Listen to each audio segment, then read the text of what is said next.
Hi, I'm McCarthy, and I help people with their breakups. And today we have some real breakup stories. Drop the music a little bit there. We have some real breakup stories to unpack. This is going to be getting back to basics here. If you like when I unpack these real breakup stories, these stories that people send in or stories that clients have okayed, sometimes clients book coaching sessions and are like, hey, if you want to share this in your live stream, go ahead. If it helps other people, just don't say my name. So these are where these stories come from a lot of times. And if you want to send your story into Right Mac, it's right there. So recently, I've been doing a little bit more reaction videos, which has been fun, to say the least. But one thing I've noticed is that everyone's spectating and judging other people's content, which is fun. But really, what happens is you're triggering more people, which is fun for a lot of people. And you're just viewpoints on viewpoints. But really, when I unpack these stories, it's to help people, right? Not only help people, but give a new perspective. So a lot of times when you're in a breakup or you're just in a situation in your own life where you're pissed off, you're upset, a lot of times it's just perspective. Someone will look at it a different way, and you'll go, oh shit, I didn't think about it that way, right?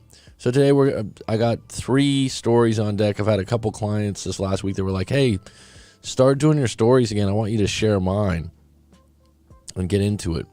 But like I said, the reaction videos are fun, and I'll be doing those here and there. I find myself getting caught up in it a little bit sometimes, and afterwards I'm like, it's amazing when you pick a topic that you don't like, but you're actually giving weight to it, right? So it's like last week, or was it 2 or 3 days ago? I was doing a reaction and had that wheat waffles, the guy that judges your face, and I don't know, there's 5 other people on there. And it was just interesting because I almost would like to bring that back up. And one person's, I don't know if he's a pickup artist or a dating expert. There was a female dating expert. And then the guy Wheat Waffles that judges your face on a scale of 1 to 10. Actually, people pay for this. But he wouldn't show his face on the debate. And then when someone asked him, well, what are you on a scale of 1 to 10? He says, like, I'm a 5 or a 6, but that doesn't matter right now. And then there was another guy that was MGTOW, right? That was hilarious because in the beginning he's saying that he was a stoic, he was Taoist. He had all these really big words to describe who his character was. In his debate, he was nothing stoic about him. It's amazing how many people want to take on titles like stoicism or people's work, but they're not really living it. It's like someone that says, oh, I'm a Buddhist. Have you ever even been to a temple? Have you ever even been to a monk's retreat or anything like that? Like sometimes it's like, it's a little debatable, right? Anyhow, we got Rye Flint, Sabina, Truth of Life, The Great Clutch. How you doing, bud? Like I said, I'm going to get into the story in a minute. But I noticed, man, YouTube has so many topics now that people just piggyback. But really, the only way people are getting a lot of attention for their new videos, some of them they have to be polarizing, right? It's like someone that's showing, there's a video that I have on deck today, and I'm not joking here, asking 100 girls for head on Tinder, Chat edition, Gerbert Johnson. This has almost 1 million views. And you wonder, like, people are like, oh, what's going on right now with dating? What's going on? Like, everyone's complaining about it. It's like, what's going on with the content being delivered? I mean, what's the objectives right now? Someone just asked me on the live stream a few days ago. They're like, "Hey, man, what do you think about modern dating?" It's like, well, what's your objective, dude? Like, what do you want? That's the problem. You think that you have some kind of perspective about modern dating because of your own experience. So you went, the average 20-something-year-old just goes straight to an app, and then it works for them or it doesn't work for them, and then they complain about it, right? And then you have someone in the 30-something and the 40-something, and they use it, and then they have an experience with it, good or bad, and then it's like the app's bad or good, right? Modern dating is not limited to dating apps. Modern dating is not limited to your country. This is a really interesting thing that's transpiring. There's more and more clients I get that are actually, and I'm not recommending this, I'm not saying to do this, but this is real. They are starting long-distance relationships fresh. What do I mean by that? So, long distance before, I don't know what before would be, maybe before this century, you would be in a long-distance relationship after being in a same city relationship, same house relationship. So you wouldn't start a relationship that way, but there's a bunch of people starting relationships where they're like, we met online when we've been talking for 2 or 3 years. It's like, wow, multiple clients like that. Some of them might think that's nuts. A lot of them doing it. That's a whole other game of modern dating, right? Then there's people that meet someone somewhere in the world, and then they create a relationship where they're seeing each other after spending 1 good week together or 2 good weeks together, and then they're online, and they let it transpire. So long distance relationships are totally different. But the reality is there's more modern dating, there's more options than ever before. What you find more and more is if you're a negative person or you find the glass half empty, then you're going to find, dating apps suck. It's so hard to meet someone right now. Really, you're just not taking inventory of why you're having trouble. And the biggest question is, what are you looking for? A lot of people don't even start with that. What they're doing now is they're going on YouTube and they're like, oh, this red pill guy seems to be getting a lot of women, and I like the way he talks and he's kind of funny, so I'll jump on that train. And it's like, is that what you really want, though? Do you want to, or you have this black pill train, which is basically that if you're not good looking enough, you're not going to get any action, so you're screwed regardless. Then you got MGTOW, then you got these other ones. Now, I'm not saying to join them or not join them, but before you got on those buses, before you got on those teams or those movements, right? Which, if you did, good for you. That's fine. Did you really ask yourself, well, is this what I really want? For example, let's say you're an individual that's, 26, 27 years old. Great age, right? You're 26, 27 years old, and you get out of a relationship, you get out of a breakup, you lick your wounds, you go through 6 months of hell, you're in no contact, you date a little bit, and you had a really good girlfriend for 4 or 5 years, and then you get into the dating apps and you don't have a lot of success. Some woman ghosts you that you really like. That's a big one. Because what happens is you come out of a breakup and you've been with someone for 4 or 5 years, and then you meet someone you really like and you click and you think everything's good, and you're like, wait a minute, what did I miss? You ghosted me? I was just in a 4-year relationship where we were together thick and thin. It's just that you lack experience in new relationships. And then you blame it on dating apps and modern women and American women. It's like, yeah, there are some variables there. But here's the thing. Are there guys out there with good girlfriends? Good relationships? Yeah.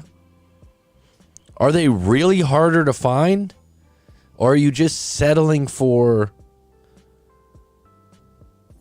believing that you don't have a shot? So let's just say this 26, 27-year-old gets rejected a few times and jumps on one of these black pill bandwagons where he's like, Now let me go get my face judged by one individual.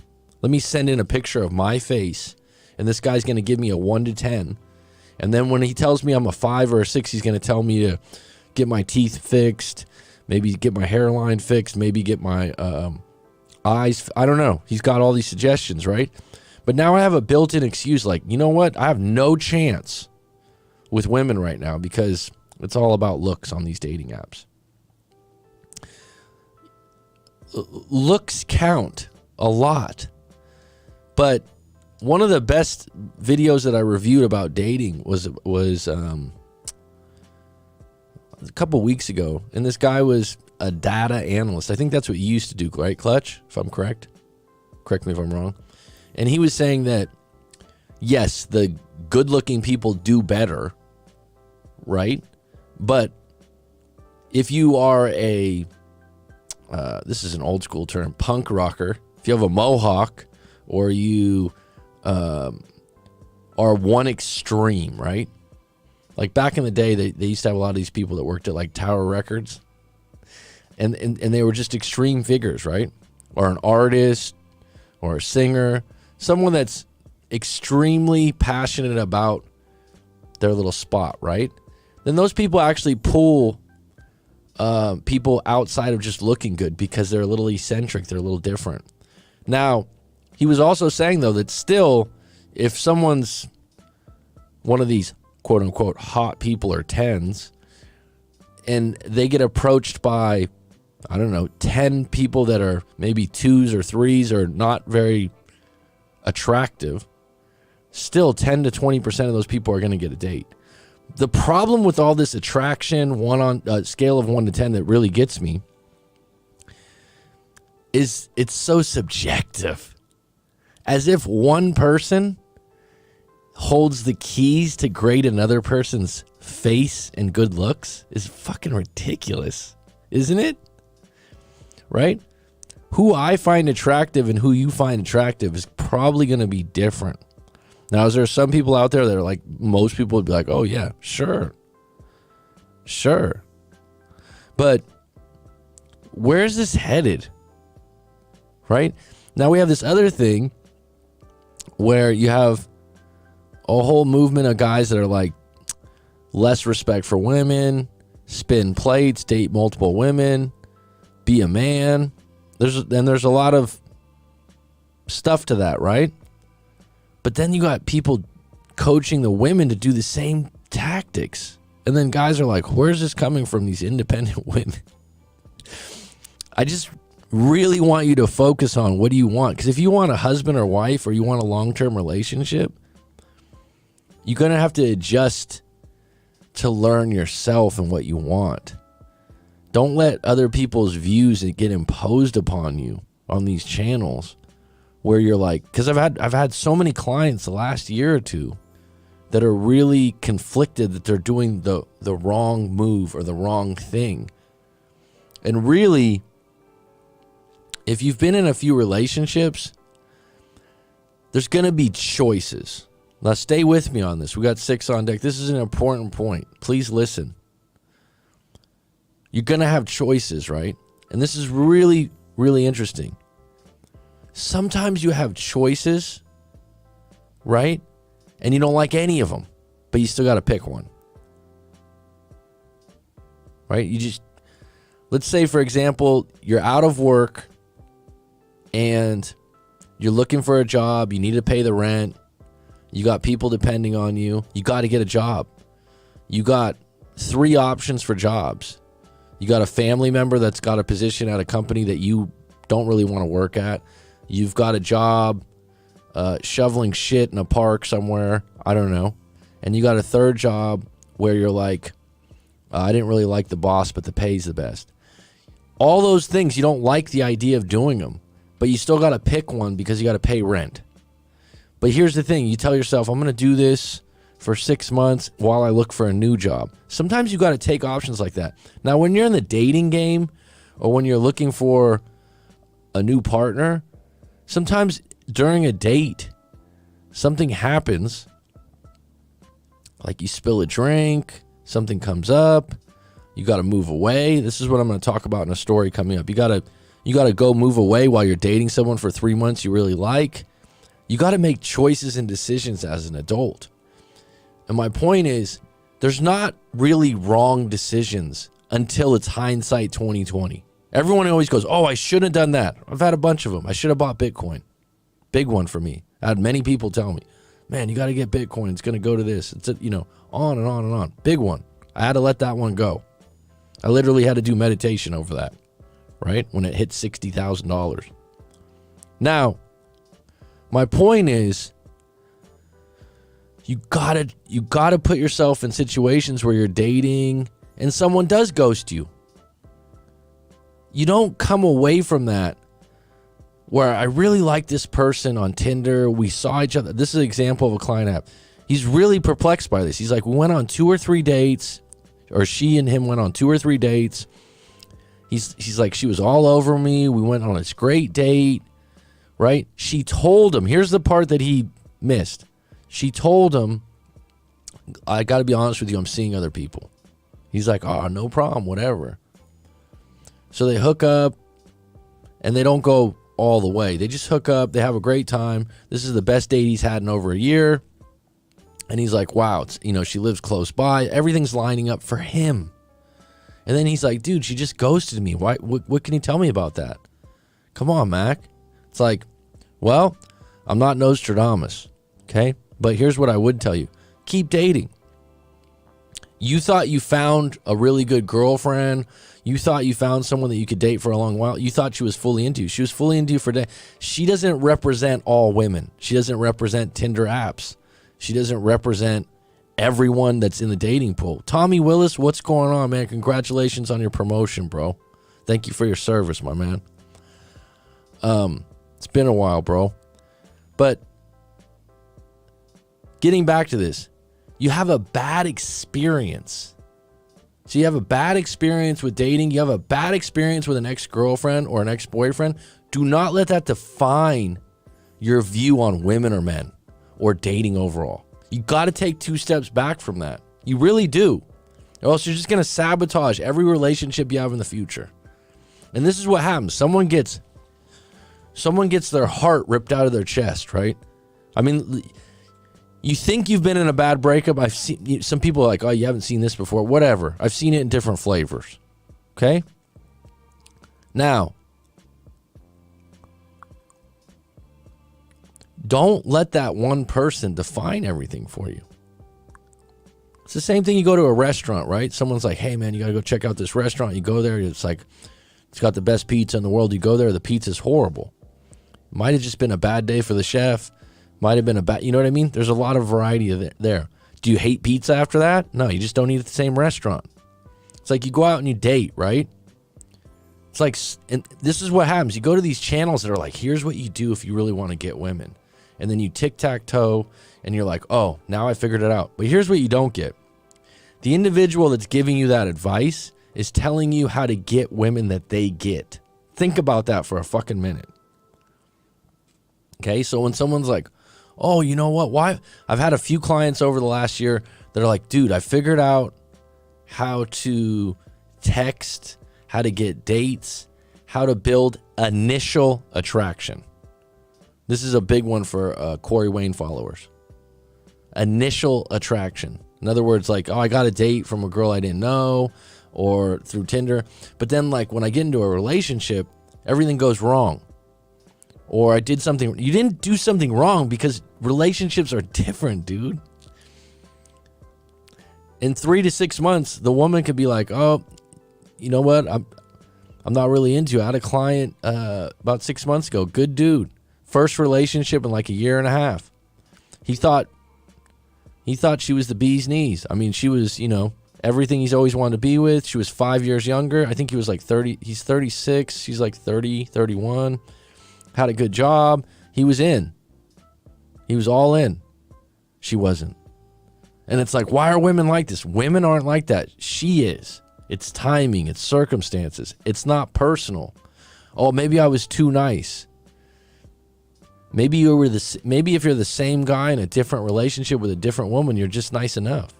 That's what people don't get. And my point is, when you come out of these relationships, just learn from them. But these human beings are individually nuanced. That's what gets lost in all this. Well, women are this, men are this. Just do this when you deal with these 10 commandments of how you date and how you don't date. There's some truth to it. Understanding attraction is good, but trusting your subconscious mind in moments, right? It's like Tommy's military. Like you're not going to really know what it's like to be in action until you're in action. It's like you could read 100 books on attraction, right? You got to go out and date and take your lumps. And then when someone doesn't want to hang out with you or be more, you're like, oh, this is how all women are right now. This is how men are. It goes both sides. You really got to figure it out for yourself and keep dating and not take it personal and not generalize whatever your experience was on the rest of the world. This is the biggest thing. It's like someone that's this black pill where they're like, well, everyone just cares about looks now and you don't have a chance if you don't have looks. I could show you 100 different people that a lot of people would say they don't look very good. They're not the best looking of people. And here's the thing. Their results might not be the results that you want. Someone could be completely happy in a relationship that I would never stand for. How many guys do you know out there? You've been in a party or a get together, and the guy's just a doormat to his girlfriend or his wife. Happy wife, happy life. How many do you know like that? I'm not saying everyone, but I'm just saying you know someone like that, right? And the reality is, if he's happy with it, fine. What's it to me? Right? But everyone's going out there, oh, this is what you have to do. What I'm finding is there's a lot of people out there that instead of just making moves and living life and getting ghosted on Tinder and laughing at it and moving forward, it's like, maybe I did something wrong. I didn't say the right line. I didn't text the right text. It's like, no. And here's the crazy thing. People that are really good at dating, women and men, right? Let's just talk about men. They don't think about it. They don't. Think about this, folks. Tell me in the comments. Things that you're really good at, do you ever question them in your mind? You just know you're good at it, right? You don't have to stand in the mirror and go, I'm really good at this. You just know you are. The whole problem is that you're creating all this angst and anxiety going into a date because you're worried about making the wrong move. Here's the thing. 2 + 2 is 4. That's a really easy test. Math is one of the best things to get tested on because there's only a wrong or right answer. I never liked math, to be honest, because you really had to study for that. You couldn't bullshit your way through, right? But here's the thing. Like relationships, dating, it ain't math. It ain't 2 + 2 is 4. There's no yellow brick road. There's no dating coach out there that's going to give you the right moves every time. And here's the thing. Here's what gets me. You follow someone, right? This guy's got a fucking 1 million subscribers. He's cool. He's got all the tricks to it. And you try some of these lines that the guy gives you, but you don't know what kind of women he's pulling. Because I guarantee you, and Clutch, if you're still on deck, let me know if this vibes with you because you were in the pickup community. You're not getting every woman if you're a pickup artist, right? You're also getting rejected. But tell me if I'm wrong. You are getting a certain type, right? So even if you go to a guy that, you're like, wow, this guy's had incredible results. He's given the best. You're still like, when you're trying to figure out the right move, right? It's just like no contact for breakups. Oh, is it going to work? Is it going to work? What does that even mean? Here's the thing. What does it mean for it to work? Oh, that they'll come back to me. Even if they come back to you, you still could break up 2 months later. You could mess up on the phone when you're talking to them. But I guarantee this, if you're worried about that already, then you're not ready to talk to them. All right, I'm going to get into the stories today. If any of you have a story you want to send in, go to writemac.com. If you want to book a live coaching session to talk about some other issues in your life, I'm here for you. A lot of my clients from the past actually come back for other things. All right. So, story up, 25 minutes in. And like I said, let me know in the comments if you'd like to get into the stories a little bit more. There he is, the great Clutch. It's easy to make someone laugh, but it's funny how many people don't even try. At the end of the day, it's a numbers game. Overall, my success rate was somewhere in the 5% range. Yeah, isn't laughing underrated? That's funny you say that, Truth of Life or Clutch. And you know what? Being funny is an acquired taste too, because there's some people where I'm like, this person's not even funny. But other people find them funny, right? It's like this idea of attraction, right? And this guy that, I can't believe there's someone that's that popular on YouTube that judges faces on a scale of 1 to 10. Like you're going to go to him to scale. This is when I was a teacher for years. One of the things I didn't like is giving people points all the time because it's subjective. You can have the same teacher for the same paper and it'll be different. But you know what's underrated for looks? Good smile. You can smile. I mean, smiles are contagious. People that smile nice, there's something about it. But there's something lost in looks too, where you meet someone and you're just like, I just like that person. Good vibes, whatever.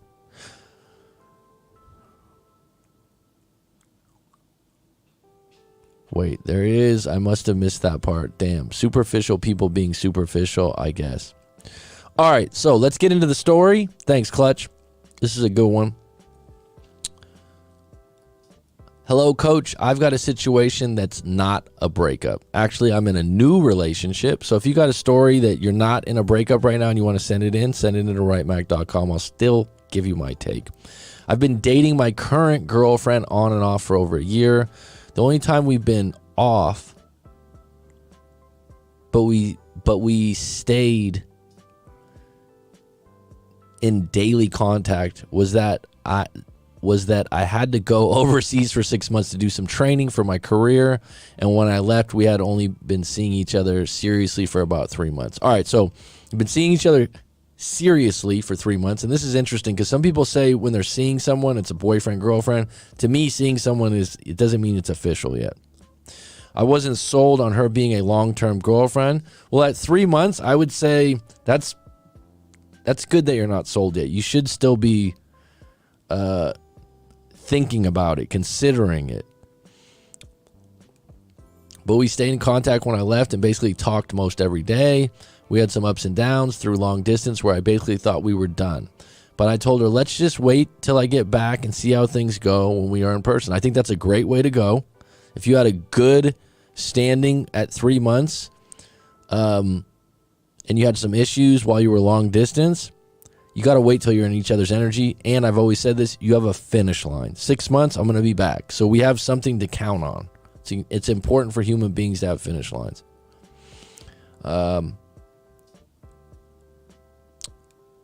Go where we are in person. As you've said in other videos, have a finish line in long distance relationship, and I did. So when I moved back home, we started dating again. Here's the catch. I left her to stay at my house when I was gone. That is a catch. That's kind of you. So when I came back, we instantly started to live together, which wasn't bad. She's a great girlfriend. We only had some issues over money where I had to help her with her car payment multiple months. When I say helped, I mean I paid the payment, which the payment is way too high, and I've since solved things by telling her I will no longer make that payment because it's just a bad deal she got. So bottom line is, whenever you do something for your partner, girlfriend, boyfriend, whatever, when it's money-wise, where does it end, right? Number one. Number two, do you believe in what you're giving them money for? Because then if you don't believe in what you're giving them money for, like you're saying here, it's a bad deal. It's like you're going to build contempt, and that's going to affect the relationship. So we've overcome that, and now I'd say I'm pretty happy with her, and the living situation is good. All right, well, there you go. You've had a concrete problem. You didn't let the problem spread. You focused on the one problem, which was the car payment, and you talked about that. A lot of times people let that bleed over into other things. So now we've overcome that, and I'm pretty happy with her. The living situation is good. She's been an excellent girlfriend. So earlier you said good, now you said excellent. So you just moved up a plateau for the most part. The only issues would be her not making enough money to support her bills. That's an issue. Specifically her car payment. I've come to the conclusion that I'm happy to be the provider with her, but I'm not paying for an overpriced car. All right, you said that more than once, so stick to it. Now here's my current issue, and this is why I'm writing you. Well, thanks for getting to that now. I've stayed in loose contact with some women I was dating before I got into this relationship. And it's so interesting because I feel like women I dated over a year ago are still checking in with me and seem interested, being that I'm in a serious relationship now. Well, the question is, did you tell those women you're in a serious relationship now? I'm guessing no. Number two, that's a reflection of you and your market value. Also, you know, I've said this to people a lot. When you get ghosted or when you're dating a woman and you kind of just aren't interested and you just let it go, sometimes they'll come back around to check in with you because there was no smoke on the deck, right? They're in a place a year later that's a different place than when you first dated them. And as long as you don't leave it in a bitter, needy state, then a lot of them will come back around. So I'm not surprised. I dated over a year ago, are still checking in with me and seem interested, being that I'm in a serious relationship. I've pretty much let them go, honestly not telling them that I have a girlfriend now, but just not carrying out long text or making dates. But recently, about 2 weeks ago, I got in a little argument with my girlfriend over a car payment. So this is one of those things that's not really going away yet, which she was attempting to manipulate me into paying again, for which I put my foot down and set a boundary. Excellent move. That she would just have to deal with that payment on her own at this point and possibly lose the car to the bank. But I wasn't going to pay for the car, but more how high it is. So I think what you mean is the payment's just too high. It's criminal that a loan is allowed like this. Importantly, pay the loan was horrible. More importantly, to pay the loan was a horrible interest rate. You'd be shocked. So in the wake of our argument, I texted a girl. So the car thing, you're done. You're not paying for it. You set up a boundary. Good for you. So in the wake of our argument, I texted a girl I never got to technically date, but I actually really liked her, and we had flirted a few times at a group work function. And right before I left, I had run into her at a restaurant, and I had felt like if I wasn't leaving for 6 months, we would have definitely had a chance to date. And I really wanted to explore this, but the timing wasn't there. And since I've been back, I've been with this other girl, which is now my girlfriend. And here's the thing. This other girl ticks more boxes, but I'm pretty happy with my current girlfriend, and I know if she found out I went out with this new woman, she'd most likely break up with me. Well, yet I want to go out with this other woman just to have dinner and see how the sparks fly. Well, this is highly selfish, but I'm not the moral police. I know it's wrong, but I'm really wanting to see how things go. Is there any way to validate this action? Of course there's a way to validate that action. You can validate anything you do. Doesn't mean it's justified. Why do you think I'm doing this? All right, so let's start with the first question. Can you validate this action? Yeah, sure. You could say that you're currently not sure about the relationship you're in and the way it's transpired, and you don't want to let go of this opportunity to just see if this other girl was as good as you thought she was. Now, here's the thing. I'm not the moral police. You make your own morals and code of conduct for yourself, okay? But here's the thing. What are the consequences? You have a pretty good girlfriend. You've mentioned she's excellent. You have one problem, which is a car payment, which you've set your boundary in stone. And what if this girl finds out that you're dating this other girl, or you went out on another date? How much would that hurt her? And if you lost your current girlfriend over that, can you deal with that? If you could, that means that you just don't value the current relationship as much as you thought. Now, here's the other thing about this. I'm going to bet if you go out with this new girl, it's not going to be as good as you think. Because if you're in a...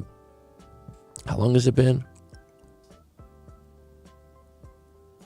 You're in a relationship for over a year with a girlfriend that you've described as good to excellent, with just having one issue over a car payment.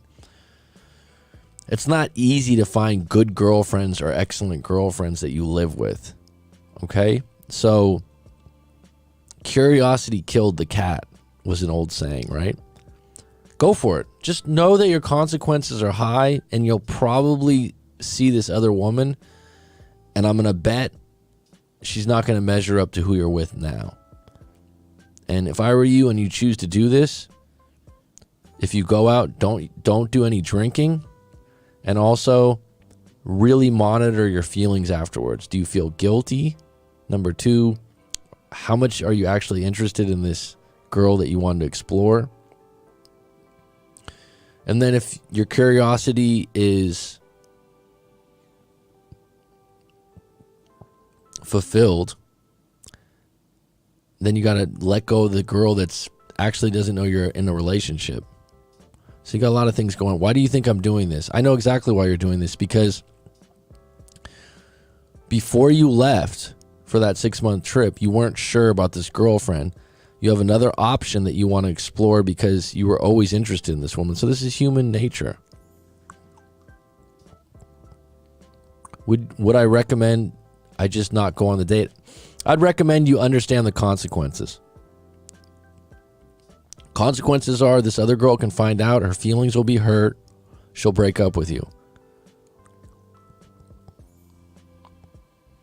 I kind of feel like if I go on the date and if it's mediocre or not great, can really allow me to accept my new girlfriend even further. No, I don't think it's going to be that. I think it's going to be more like, can I keep this one on the sidelines in case something goes wrong? And that's one of those things you're going to have to make a decision. That's what I was talking about earlier on the show. Sometimes you just got to make a decision. You got to pick one.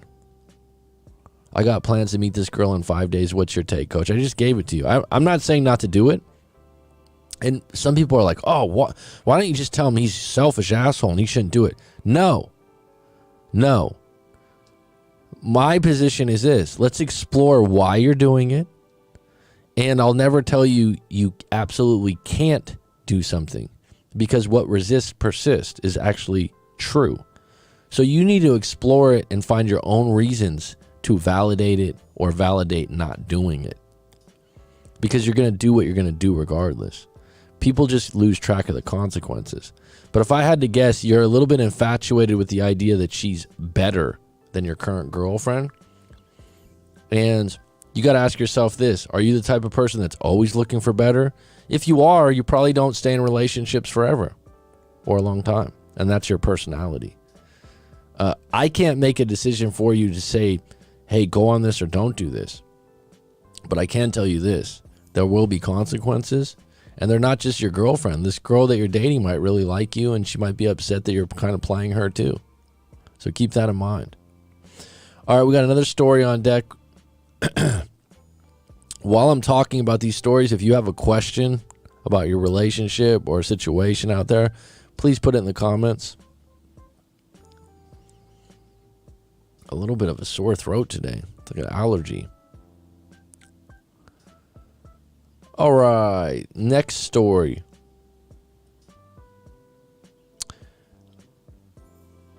Hey, Coach, how you doing, man? Thanks for always keeping it real. Here's my story. Well, thanks for keeping it real yourself. I'm in the middle of a messy breakup where some days I think this is the woman I should marry, and other days I think, what the hell am I doing? Wow, that's a big paradox, isn't it? She's a good lady. We got some things in common. We both love dogs and the outdoors. Those are big ones. We both are hard workers. I think what hurts is she's got this independent me against the world attitude that she's developed over time because she had a rough childhood and moved out of her house at 16 and never looked back.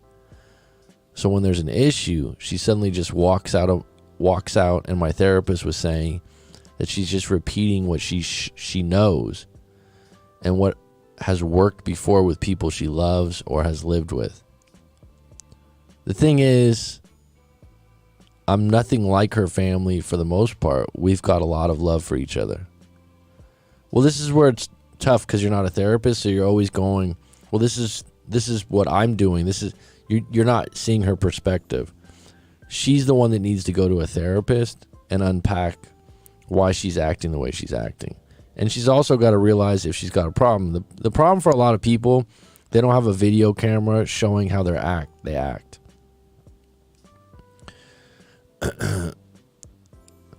And until you have consequences, you don't really correct things. Our sex is good to great, but never been bad. What does that even mean? Good to great, but it's never been bad. I mean, good to great is a pretty good place to be. You can't have great all the time, I don't think, although some people would say that they have. We both appreciate that we both have good paying jobs. Wow, you guys got a lot of things lined up. You love dogs, you love the outdoors, you have good to great sex, and you have good paying jobs. This is a relationship to fight for. The only difference is I believe I actually like what I do more, and she's just kind of doing what she does because the pay is high. Well, that's a big one. That is probably what I would call Americanitis, where it's like, well, I get paid. I'm making my money, so who cares? I get paid well. It's like, well, yeah, but you're miserable, and you're imposing that on everyone around you. Long term, that could be a problem. On the other hand, is that your assessment that she doesn't seem happy with it, or is that her personal assessment? Is she coming home being like, I hate this job? On the other hand, she just seems to always get into it with people at work, and she has these sort of vendettas. Vendettas are not good. Where it's someone she was once cool with or even liked, and then she just hates them and can never forgive them for a comment or wrongdoing. All right, I'm just going to... It's raining out here right now. I'm just going to say this. Eventually, you're next. So whether it's your girlfriend, your boyfriend, your partner, your best friend, your colleague, your boss, how they treat other people, if they have a kind of a sequence where I've witnessed this in my own life, and I've realized it from coaching and being a teacher for years and being a teacher to 200 students a term. People like this, where you're like, oh, they always eventually have some sort of vendetta or end up in a fight with someone they work with. You're next. Okay? So when they talk about, and this is more or less people that they're close to, okay? It's not just some jerk at work. That's not what I'm talking about. Someone works with someone and they get a vendetta, and it's a little out of character for them, right? But you're saying that they do this with everyone? And let me ask you this. Do they have a vendetta or issues with their parents or their mom or their sister specifically? That's called a playbook. And so you're going to do something eventually that you're going to be the next one. You're going to be the next one to deal with this. And when it happens, you're like, oh, shit. Wow, I'm next. How did I not see this? She's doing exactly what she did to so-and-so and so-and-so. I'm not like that. I can move on and let things go that are petty. So right now we are in this relationship where it's a lot of petty shit. We've been together for 4 years. But that last year just seems to be crumbling us apart. Excuse me. I'm 31 and she's 30 and I want to have kids and get married. Do not marry her. What you're discussing already, if she's got issues with her childhood and she creates vendettas with a lot of different people, don't get married and have kids with her. I usually don't suggest things, these types of things. I want you to come to your own conclusion, but based on what you said, she's on the fence with that, which is fine. I'm not in a rush, but then like recently we get into this big fight because my sister was having a surprise birthday party for my brother-in-law, whom she really doesn't like. But I said, look, we got to make an appearance. It's my sister. And yeah, sometimes the guy makes some misogynist comments, but it's not over the top. Can't she just play nice for a day? All right, so here's the scenario. No, she doesn't have to go to your... So this is really good. This is an individual problem in a situation we can unpack. Okay? It's much different than saying, oh, she just gets angry at petty stuff all the time. It's like, what's the problem, dude? What's the problem? Let's get into the problem. Let's not generalize it. So, you're saying that can't she just play nice for one day? So you're making it bigger than this individual problem. The idea that the guy, oh, he makes some misogynist comments sometimes. Well, the comments that he makes will affect people differently. So if she's like, on a Sunday or Saturday, I don't want to spend my time biting my tongue with an asshole. My sister notices it when they play talk shit behind each other's back.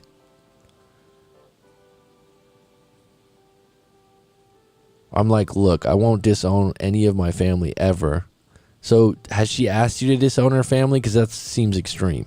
So now you've went from, you got a surprise birthday to go to, she doesn't want to go. This is common in a lot of relationships. I don't want to go to your brother's. I don't like your brother. Now, in a perfect world, you'd be like, oh, just eat it. Just go, right? She doesn't have to go because it's your family. What you're saying is, I'm close to them. I love my sister. You should deal with it. No. She doesn't have to if she has a good enough reason. If you can agree that the guy makes misogynistic comments and you're like, well, they don't bother me that much. Of course, you're not a woman. So if that's the only problem, let her don't fight it. Let her stay home from the party. It's fine. You're not going to win that. Even if you get her to go, she's going to be pissed off the whole time she's there. If that's the only problem, I mean, you're not. The better way to do this is, all right, because a surprise birthday, that's a big crowd. That's a big group to play nice. You're better off in repairing. Go, here's another route. Hey, all right, you don't want to go to the surprise birthday? I understand. Let her have that win. Let her stay home. It's like, no problem, hon. But listen, I do want you to build some kind of relationship with my sister. It's my sister. It means a lot to me. I know that her husband's a jerk sometimes or offends you. But do you think at some point we can all get lunch or dinner together and try to maybe rework on this? Is there a way we can approach this? I know the surprise party is probably not the best one because all these people are going to be there. But would you agree down the road that we can just make an effort at this and start over? Because I want both of you in my lives. Just change. This is where you go with it rather than against it. You have to come to the surprise birthday. No. Go ahead and stay home from the surprise birthday. But at some point, I want us to make an effort with my sister. It means a lot to me, hon.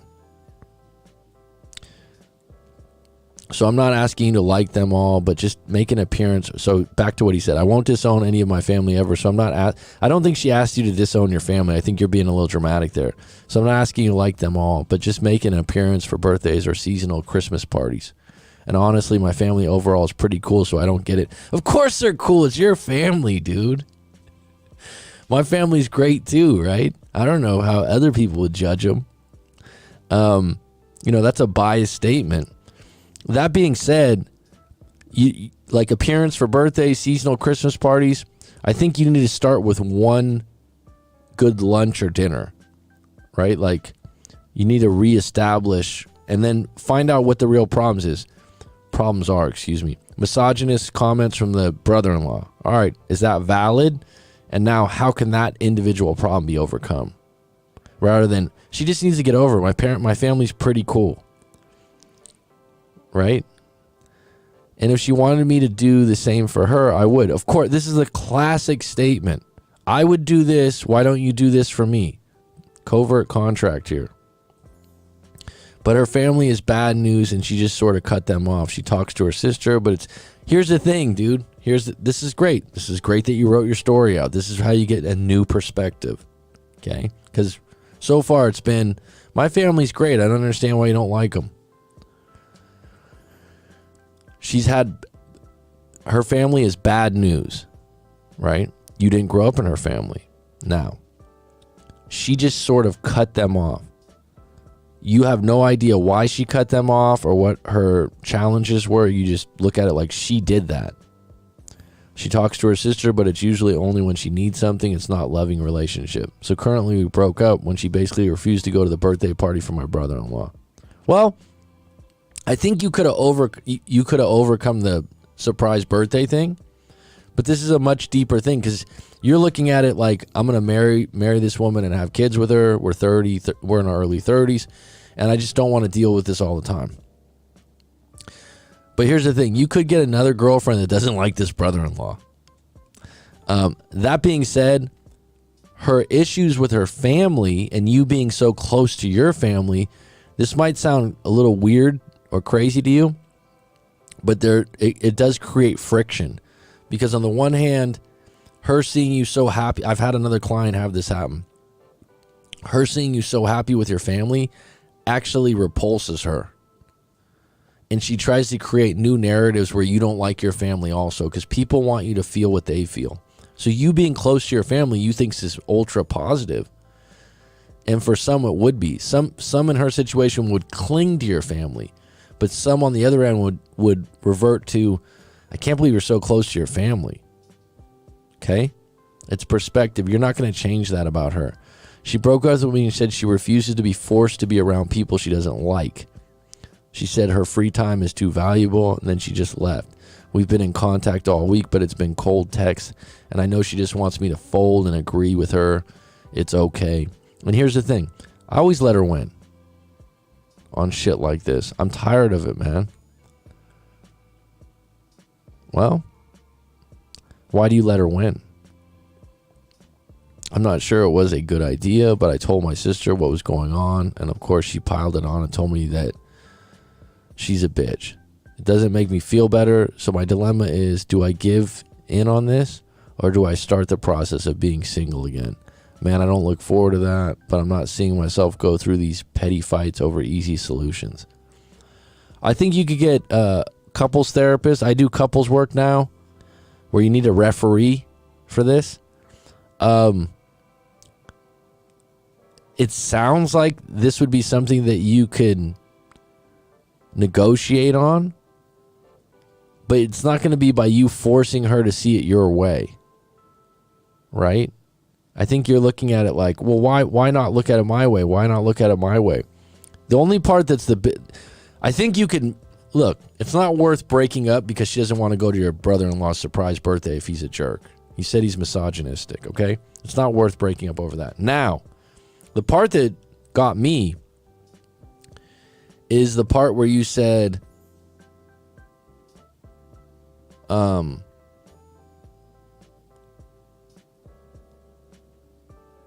I move on and let things go that are petty.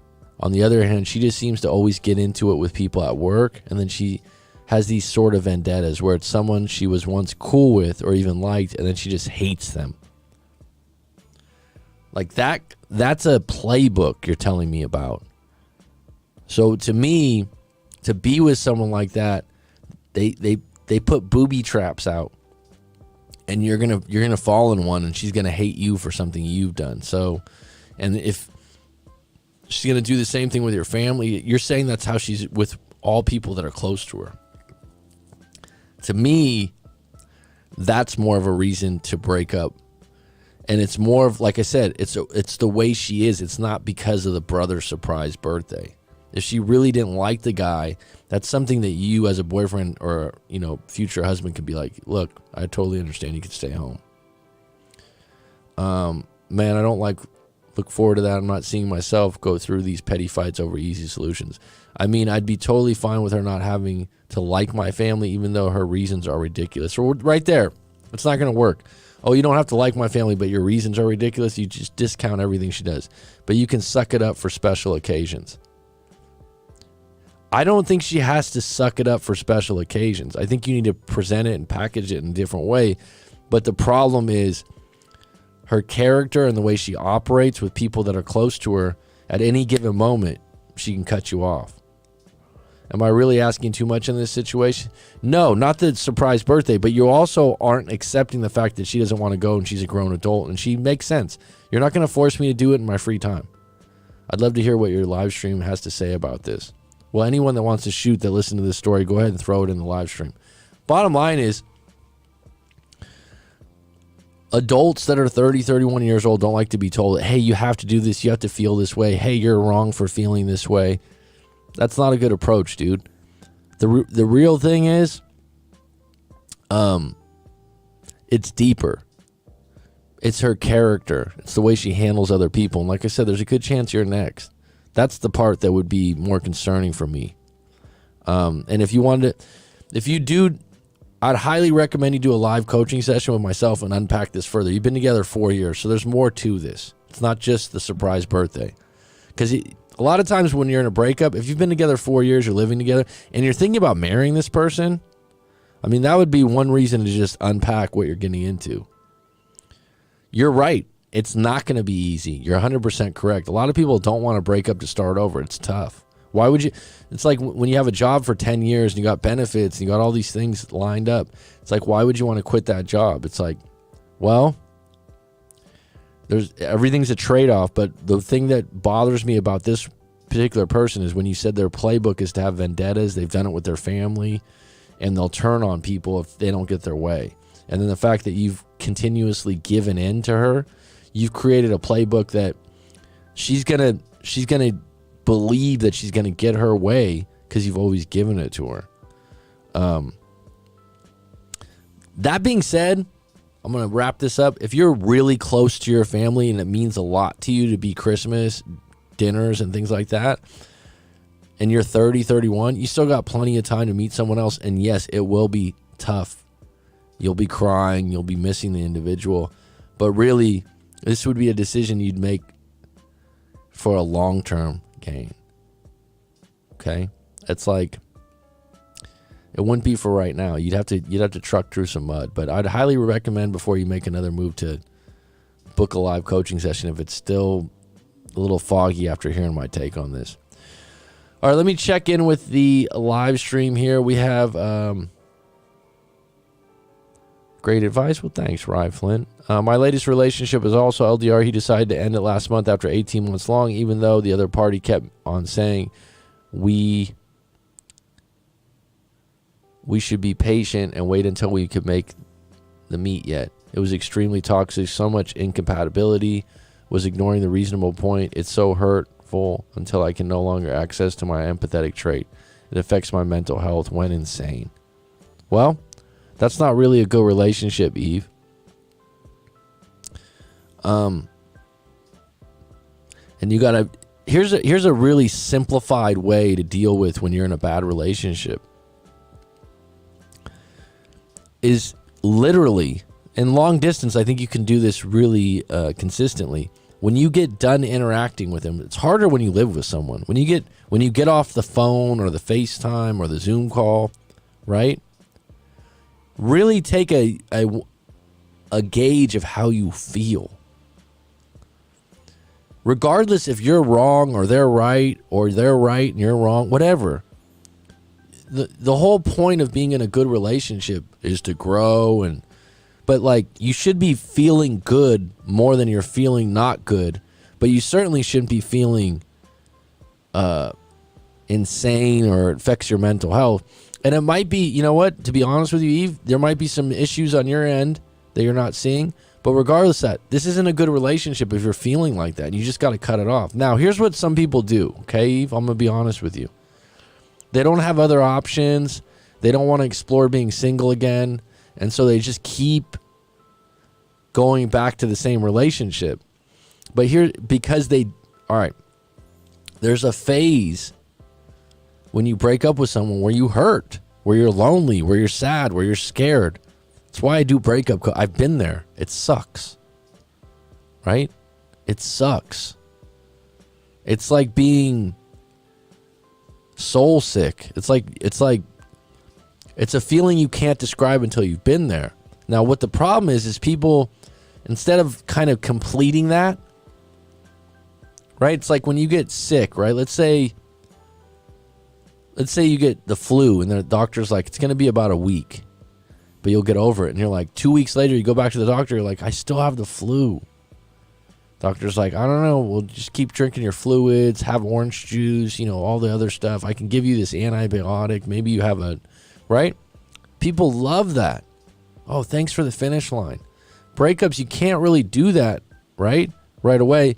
So people go back to the person because for a day, it feels good. It's like, oh, we're back together. We're accepting each other. I'm not so sad. They love me. They said all the right things, and you're back together. And that's fine. Try it out. I think that's fine. But then if the same thing happens again,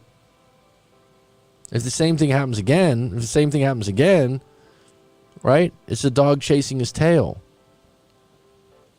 So your relationship doesn't always have to be happy, but if a majority of the time you're miserable, you're insane, like maybe you're not good for a relationship, this relationship's not good, there's all kinds of variables, but relationships, you should have encounters where like you guys have problems, you can talk about things, you're unhappy with each other, but that should be about 20 or 30% of the time tops.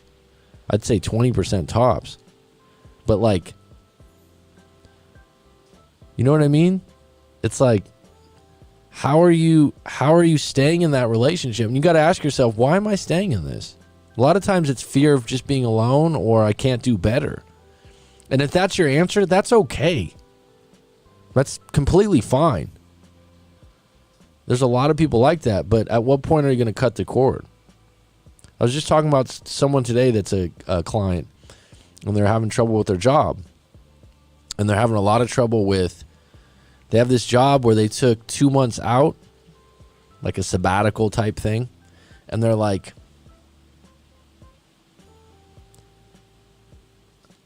I want to go back because the company loves me and the manager, and I promised the manager, but I really don't like the job and it's too far to drive. It's like, well, that's called guilt. So you have guilt and you think you kind of owe someone working there. It's not going to change the variable where you don't like the job and it's too far to drive, because that's really why you took the sabbatical, right? Yeah, but so you have to figure out, why are you staying in a bad relationship?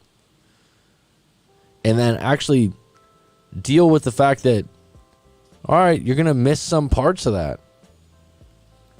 And I told him, I said, look, you can let go of the job and you'll miss the manager and you'll miss, some things about the comfort of that job, but you won't miss the long drive. And how far can you grow in that job? Like, that's what you look at in your relationship. Is this relationship going to grow any better, or do I feel like it's getting the same? Come on. What's up, Justin Brown? How you doing, bud? It's so better to be alone in peace and focus on the relationship with myself, family, and career. Sure, if that's what you want in this time in your life, absolutely. You don't have to, I've had female clients do this where it's like, I just want to be single. I don't want to be in a relationship. I don't need a man. It's like, okay, no one said you needed a man.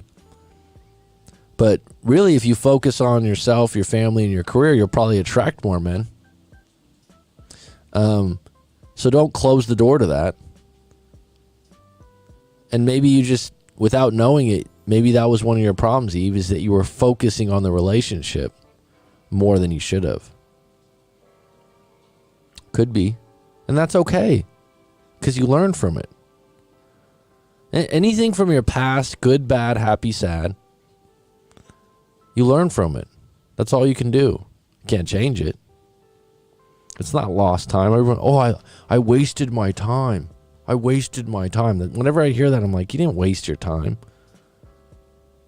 You had a relationship. You probably had some good times. There's a reason you stayed in it.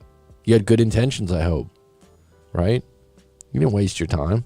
Just a moment. Just a chapter in your autobiography.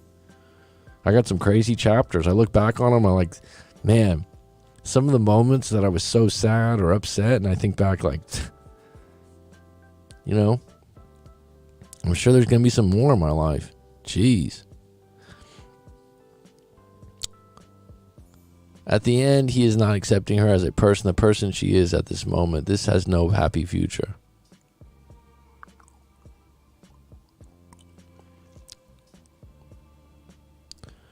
All right, I had one more on deck. This was a client that just told me this week. He was like, hey, man, if you want to talk about this, maybe I'll save it for the next live stream because this is an hour. Save my voice a bit here.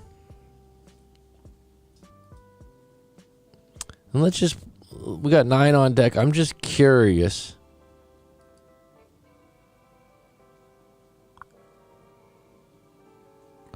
I've never watched this. This just came up in my feed. So we'll just close out this live stream with the 9 on deck. Asking 100 girls for head on Tinder. This came up in my feed. I've never watched it. This is the kind of stuff in YouTube that's getting 1 million views. Surprise, surprise. I'm gonna check it out, right? I'm just curious. What do you think? I've never seen this guy's channel or nothing. Let's take a look.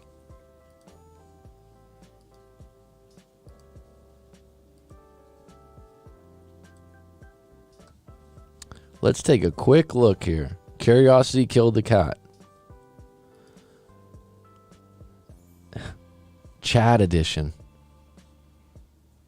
This is the other thing. If you're a Chad, you're so good looking that you don't have to try with women. All right, so let's check this out.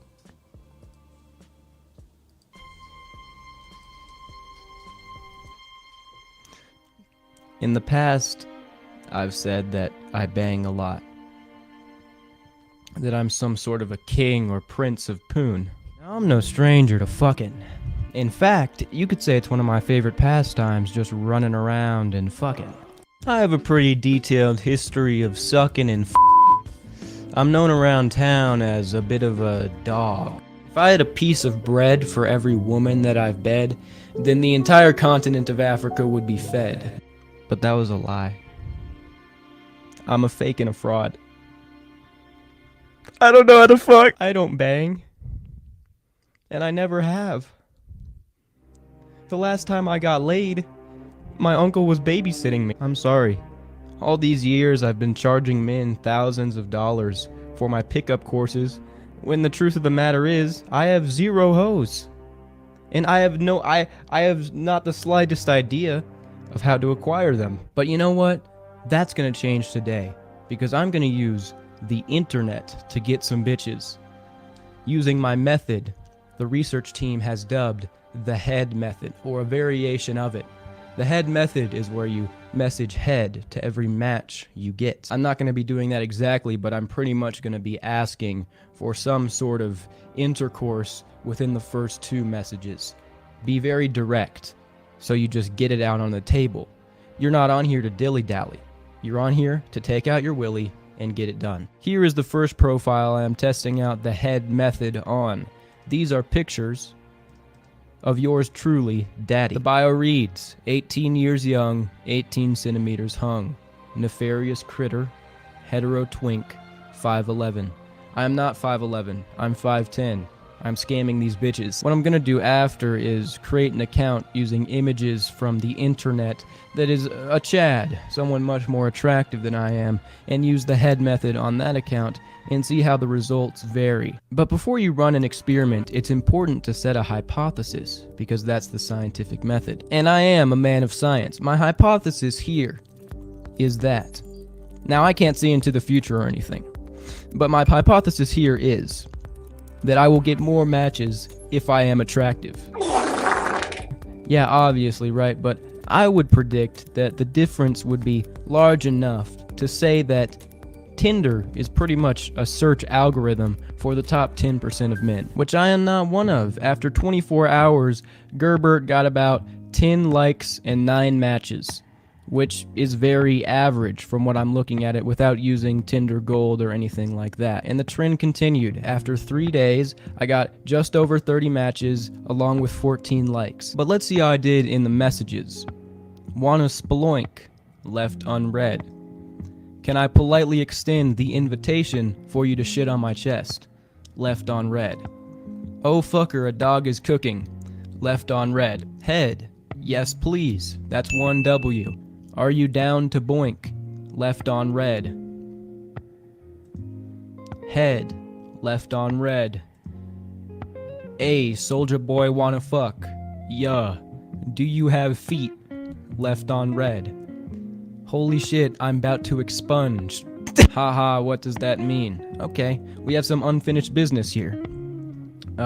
It means I'm feeling the thunder in my tinders. That's a good word. Head, no head. A real disappointment. Head, maybe if you ask nice, may I please have some head? No response. Head, why? Hi mommy, do you have any toes? No response. Would you be willing to hazard a guess as to why they call me the Master Blaster? No response. Head, maybe. Hello mommy, may I politely extend the invitation to nibble your toes? I'm going to kill myself. But you know, in general, Gerbert didn't do a great job. I'm just the average guy. I tinker with my creature every once in a while. I shit in the bathtub. But what would happen if I was a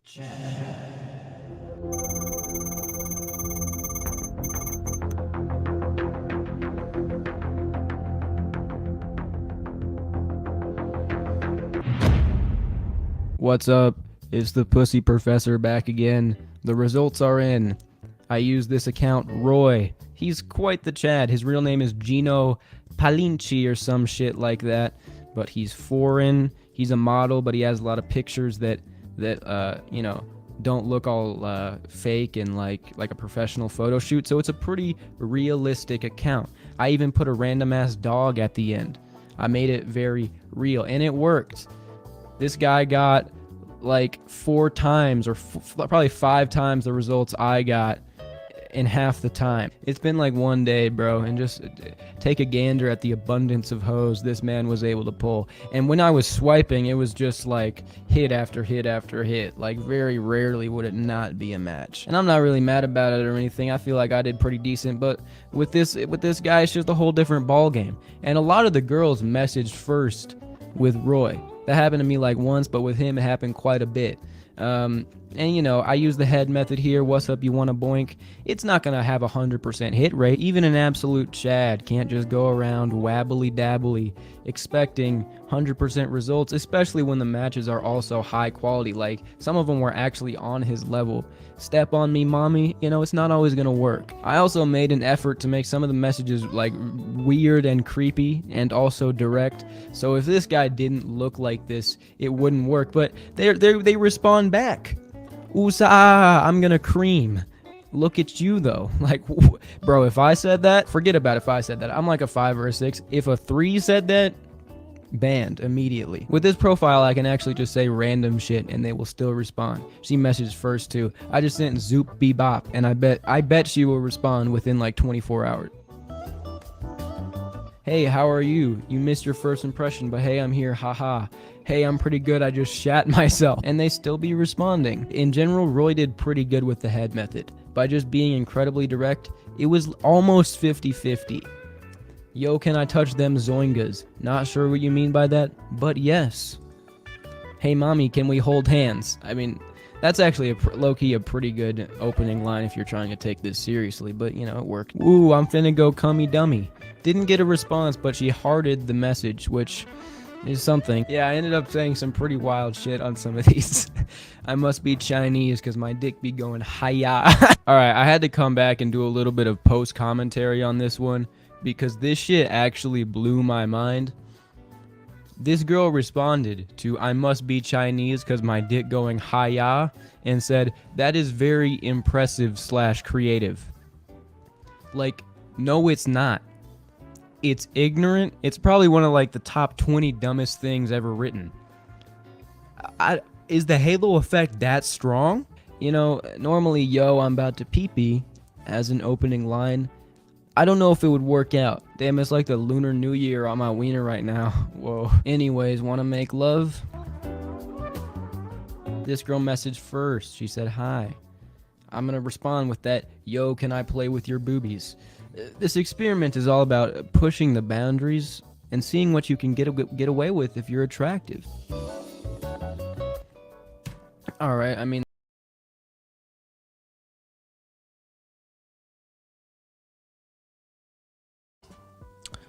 unbelievable.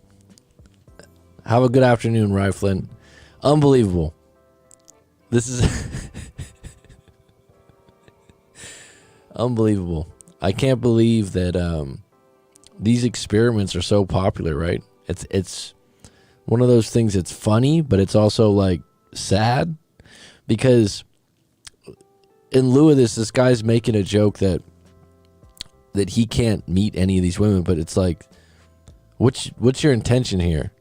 To prove that a guy that's a model that you mocked, is your intention to be funny? Or is your intention to prove that you can't get as many women as this more attractive guy? I don't know. I don't know what everyone's trying to. I don't know why everyone's trying to prove this right now, that, oh, it's not fair that more attractive guys get more hits on Tinder or these apps. Why is that a news flash? Why is that so unfair? Why is that just not... Why would more women not get more attention on a picture-based app? Why is this such a big deal? And how's this going to benefit you? How about this one? There was one there that he... By the way, who does that where they just write head? Right? But he did have one response that said yes, but that doesn't even mean that it was yes.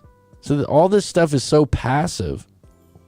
And the idea is like I said, what's your intention? To prove that it's hard or it's not fair for guys dealing with other guys that are models? Wasn't it never fair before? Or how about this narrative? How are you going to beat the odds? How are you going to overcome it? How are you going to not give up? How are you going to prove that it's not that big a deal for you? The problem is, here's the problem. And let me know if you're clutch, if you're still on deck and you watch this stuff. The problem is, I think that it's the sheer numbers, right? Oh, I got denied by 20 women like in 24 hours. That's never happened before. So the idea that you're getting shot down in a shallow position as such as a dating app, really with no intention of dating someone, just hooking up, which is totally fine. But then airing it out like this, like I said, what's the objective? To be funny? All right. I guess so, on an immature level. You will see what you want to believe. Great line. Yeah. But I'm saying this narrative's getting spun again and again that, that it's all the good-looking guys are getting all the swipes. Is that surprising or shocking? Is that a whistle-blowing statement where everyone's like, "Oh my God, why are guys clinging to this?" I don't understand. And the height thing. Well, I'm actually 5'10", but I put 5'11". Why wouldn't you just say you're 5'10", dude? I don't understand.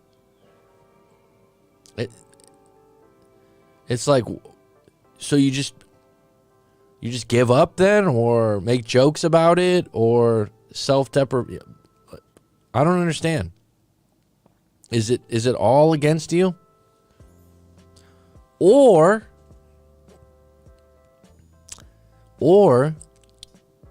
could it be you just don't want to step up and go through the rejections or the work because it's not fair? You know what's really funny about this?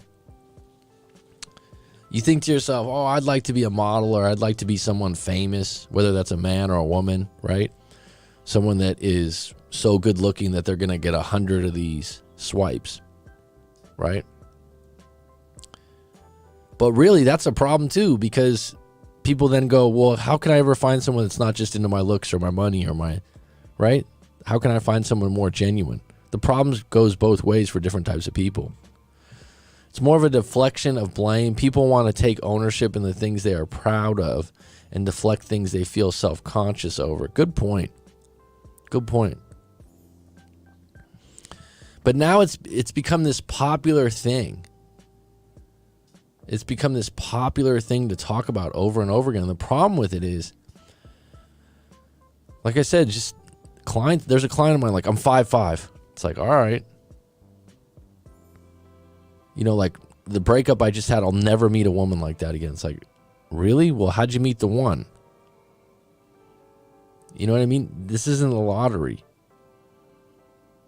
I mean, is it going to be more difficult than the other guys? I don't know, because here's the thing. Here's the big thing.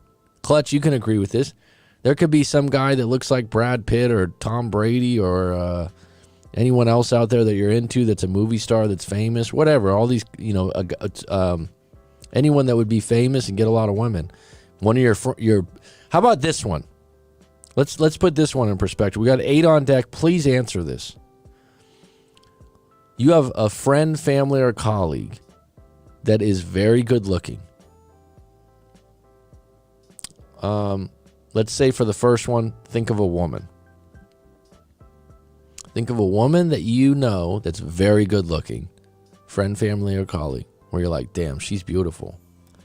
Now, do they have a great track record with boyfriends or a husband? Did they really score on that market? Just think of it. If whoever came to your mind in your friend, family, or colleague, just ask yourself this. Have they done really well as far as having a long relationship or attracting good people to them? Let's think about it. If there's a man that you know that's really attractive or really good with women, and look at their track record, are they even though they're guaranteed to garner more interest, are they guaranteed to find a better partner? Now, that's a fucking good question for all these. Well, I'm not getting more. I'm not getting more. I'm not getting more swipes. I'm not getting more likes. Listen to me. Is that the goal? Or would you rather have, you look at a friend and you're like, damn, he got a good girlfriend, man. I've had a few friends like that where I'm like, damn, she's a good one. Good looking, great personality, good sense of humor, loyal. Like from afar, you're like, man, you did well, man. Good for you. Does that same guy have so many options? Is it about having more options or filtering better? Ask yourself that question. What do you mean by that, Clutch? Humility is a powerful consequence of scarcity. Elaborate, please. Because I know some people very good with women. You go out with this guy and the women, if you went out and there's 5 of us, they're going to flock to him. And I know why. Great personality, good looking dude, goes to the gym, all those kinds of things. Good job, whatever. All the list goes on. Checks all the boxes. Guess what?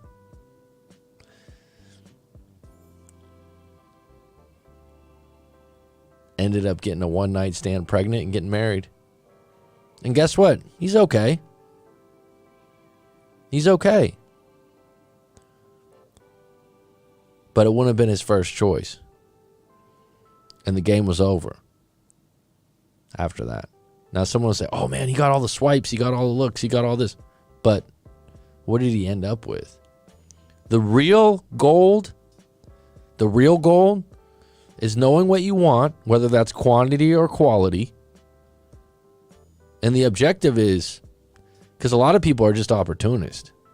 The real goal is, what are you actually securing?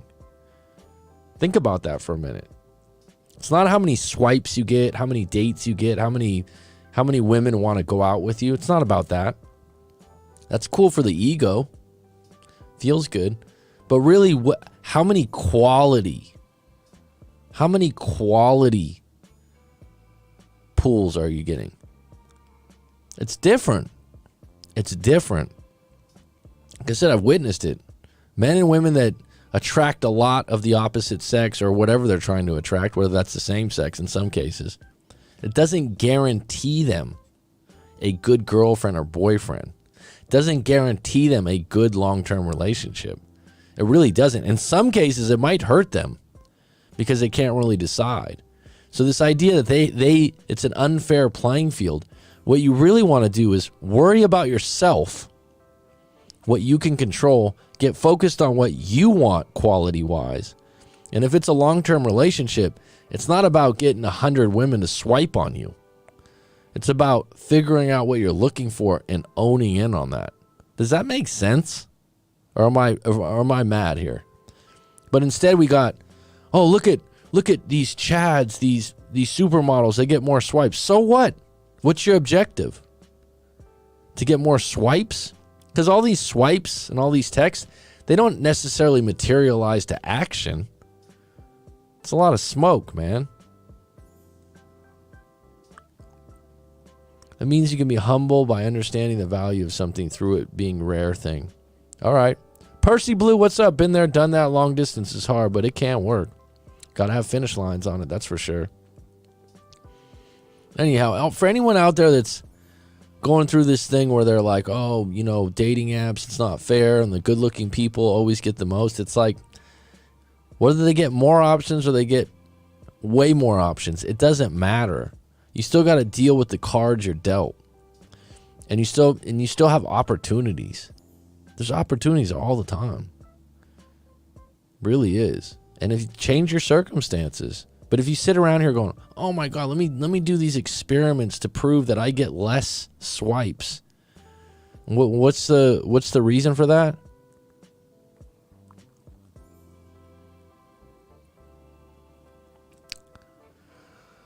All right, 11 on deck. Anyone have any closing questions?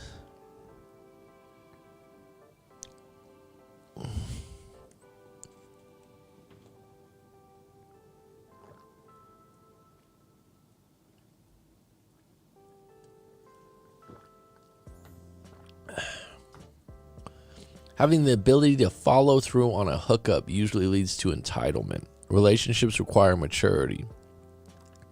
People who know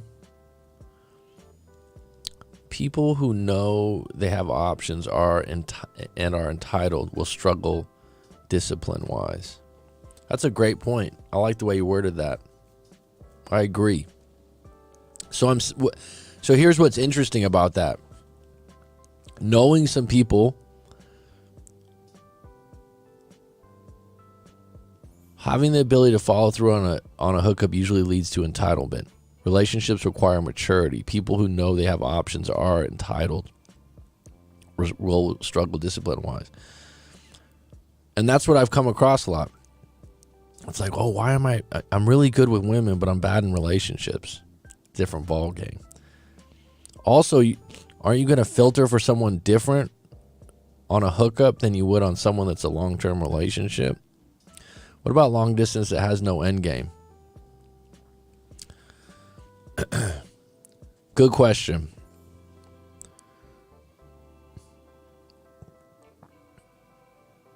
I think a lot of people believe there's an end game, but they haven't got specific. But I have had clients that they find reasons that they can't see each other. Oh, you know, something came up or this came up. Definitely COVID had an issue with that. I have had clients that, like I said before, they never met in person. So they were in another country. One was in Europe, one was in America. They spent 2 years playing Scrabble games and different things like that. And I'm not making a joke. I'm being serious. Like those word games and stuff, Wordle and all that. And they got really close. And then something happened. She erupted and she was absolutely beside herself. And she had plans to go over there eventually. The problem is there usually is some kind of end game. There is some kind of end game that's discussed. It's just never, and that's one of the beginning of the ends for long distance, Rob, is you have an end game or a finish line and then you don't do it. It's like, I'm going to come out in 3 months. Oh, I can't make it. It's like when you keep doing that, you just deflate. But long distance can absolutely work. It's just you got to have a finish line, and then The other thing is, where are you at as an individual in your life, right? People in university have a lot of trouble with it. It's just they're too young. They're around other young people. There's too many opportunities to cheat or get interested in something else. Whereas if you're you got a male in his early 40s that has a career, and the woman's in her third, like, it depends on where you're at in the world. So there's a lot of variables to that. But if there is no end game, a lot of times people are just staying in it till a better option comes. That's what, and I often think when there is no end game, that usually the person that I'm not talking to, so when someone comes to me and they're in a situation and they have the other person's is cheating or not taking the long distance as serious, and the other person's like it's the only show in town.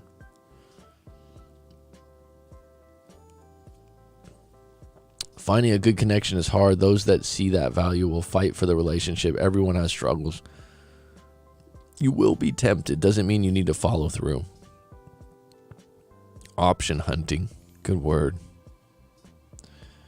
Long distance is just, the odds are against you the longer it goes without you seeing each other. And they're tough. They're definitely worth trying if you are a good connection and you do see yourself living together in the future, but they strain the relationship so much because one person usually has less trouble with it than the other, and the person that has more trouble with it starts to get contempt. They start to get pissed, right? And then there's some, intimacy's neglected. There's a variety of things.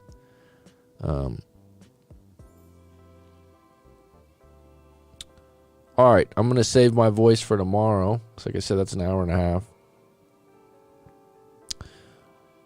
It's been good. It's been grand. It's been great. Thanks for riding with me. Thanks, Clutch, Percy Blue, Rob IS, Sabina, Rye Flint, Mr. Skinner, if you're still on deck, Eve. We had an appearance by the great Tommy Willis. All right, folks, it's curtains.